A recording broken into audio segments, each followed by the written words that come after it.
Zé Elias, Sim. só pra você, exclusivamente pra você, com carinho pra você. Sim. Murilo, zagueiro do Corinthians, proposta do Napoli. A história é que pode chegar a 18 milhões de euros. É grana, hein? O Corinthians tem 80% dos direitos do Murilo.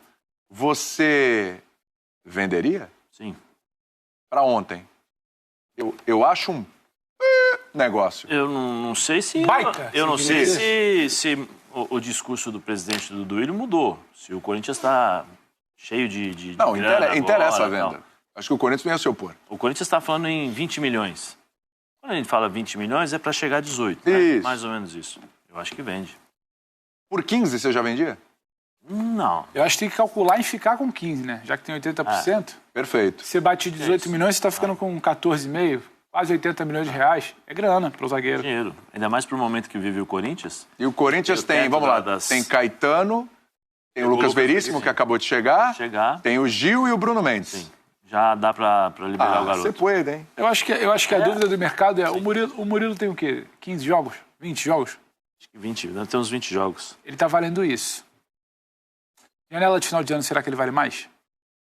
É complicado, porque é uma lógica de mercado. Quanto mais atua, menos vale. Até mas ao porque mesmo a tempo ele janela valorizou muito rápido. Até porque a janela de fim de ano são aquelas contratações Entendendo Você Você pontuais, acha né? agora você de acha grana. que um zagueiro vai valer mais? Tô falando do futebol sul-americano e tal, Europa olhando pra cá, vai chegar a passar de 20 milhões? Não sei, acho que não passa. Eu já acho um A baita lógica- valor. Seria a maior venda da história do Corinthians em relação ao zagueiro. Né? A lógica Em de relação ao jogador zagueiro. jovem, de promessa, é... Quanto menos ele joga, mais ele vale. Quanto mais ele joga, menos ele vale. Mas a questão do Murilo, ela tem outra coisa. Ele é muito valorizado pelo que ele vem jogando. Não é que ele valia 20 já lá atrás, já a promessa, é uma joia, um diamante a ser lapidado. E você Isso nunca bate sabe muitas também, vezes né? com um jogador de meio pra frente. Agora, eu não duvido de uma valorização do Murilo. Mas eu também não sei qual é a necessidade desses 80 milhões batendo hoje, sabe? É complicado. É uma necessidade. É um debate. É tão bom que a gente pegando um comparativo aqui, que o Chita lembra? É simples, Cara, é só- o Danilo foi vendido por 20. Ô, O Danilo William, já, é só- com tudo que tinha conquistado, só- com toda a história, mesmo William, jovem A aí. gente Só tá falando faz que as- agora em Benfica oferecer 20 ao Pedro. Faz as contas, Entendeu? né? Mas faz as contas aí. O Corinthians pagou 25 milhões por 50% do Yuri Alberto. Isso aí é... Vai ter que vender o Murilo pra cobrir o buraco ainda do... E ainda Roberto. 3 jogadores, né? O Duqueiroz, o Robert Renan e o Mantuan. Sim. Então, calcula aí.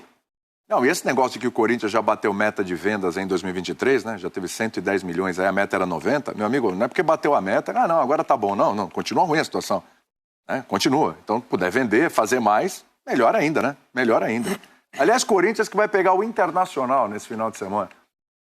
De novo, é o Cudê contra o Corinthians de novo, né? E talvez, de novo, usando reservas, hein? Porque a situação do Inter é uma situação aí que inspira cuidados contra o River Plate. Chegou a hora do Santos fechamento. agora? O quê? Santista? Inspira cuidado. Inspira cuidados. É um pouco mais carioca. Ah, entendi. Vamos lá! Roda aí que tem fichamento. O negócio é o seguinte, seu Rodrigo Bueno. O Inter vai com reservas. O Corinthians tem o jogo de volta contra o Newell's Old Boys. O jogo que será na Argentina, né? E terá nossa transmissão, inclusive, na terça-feira. Vai estar nessa? Vai estar nessa? Estarei nessa. Tá. E na sequência tem o Inter e o River com transmissão nossa também, a rodada dupla. Quem vence no Beira-Rio? Rodrigo Bueno. O Corinthians não perde há 8 jogos, né? 7 vitórias, 1 empate. E o Inter não vence há quantos? O Inter tá... Eu vou fazer 6-4 no Corinthians. Olha aí, olha aí. Pedro? Eu vou ter que repetir o Bubu, que eu tava pensando isso. 7-3 pro Corinthians. Pra não ficar... Ampliou. É Foi só mais pra não alto. ficar bravo quando a gente repete palpite. Entendi, foi mais alto. O Cudê é o melhor técnico do Corinthians esse ano? Calma, O Corinthians teve muitos técnicos. O Cudê foi o melhor de todos? Isso será respondido no domingo. É. E aí, Zé? Só uma pergunta, se for vendido a 80 milhões, vamos falar da minha... pôr na conta?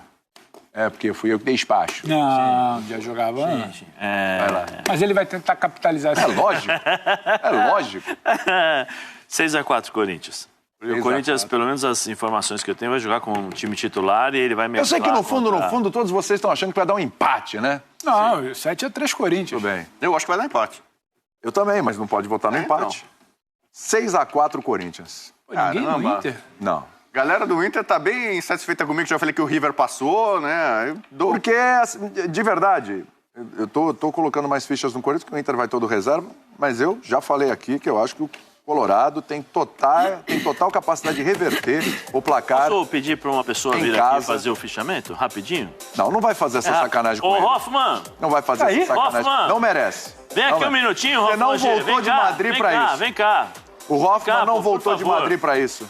Não. Por favor, é rápido. Vou fazer um intervalo e salvar o Hoffman. Continua Vai pro devagar intervalo. mesmo, hein? Vamos lá, então, com as informações da 18ª rodada deste fim de semana. E a gente vai agora conversar com os nossos repórteres que estão espalhados pelo Brasil. A gente começa, então, com a Lili Nascimento. Corinthians entra em campo no fim de semana contra o Inter. Fala, Lili, tudo bem? Boa tarde, bem-vinda. Olá, Marcela, um beijo para você, aos amigos do estúdio, ao fã de esporte. Pois é, Corinthians já viajou para encarar o Internacional neste sábado pela 18ª rodada do Campeonato Brasileiro. Apesar do Corinthians estar na semifinal da Copa do Brasil disputando as oitavas da Sul-Americana, continua foco total aí no Brasileiro para se afastar da zona da confusão, como o Luxemburgo gosta de falar, né? Até porque o Corinthians está a 4 pontos do Z4, portanto precisa vencer o Internacional para se afastar cada vez mais.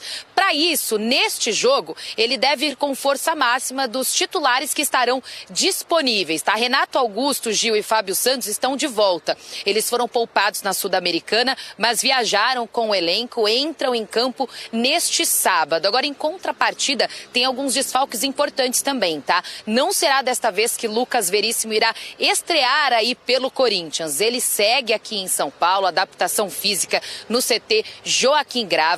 O Gabriel Moscardo, que ainda está em recuperação por conta da cirurgia de apendicite, também não viajou. O Cantilho sentiu dores na coxa, não foi relacionado. E, por fim, o Matias Rojas, que sofreu aquele trauma no pé esquerdo na partida contra o Bahia, ainda não está recuperado. Então, ele vai desfalcar o Corinthians aí no jogo contra o Internacional e também contra o News Old Boys na terça-feira em Rosário, na Argentina. Até porque o elenco viajou para lá, não volta para São Paulo. Lá depois da partida contra o Internacional, vai direto para a Argentina, fica para o jogo contra o News Old Boys, esse jogo da volta aí que o Corinthians largou em vantagem na Neoquímica Arena, por isso muito provável que Luxemburgo coloque um time misto nesta partida, já que o Corinthians vai com vantagem para Rosário, Marcela. Tá certo, então, Lili. A gente começa com o Corinthians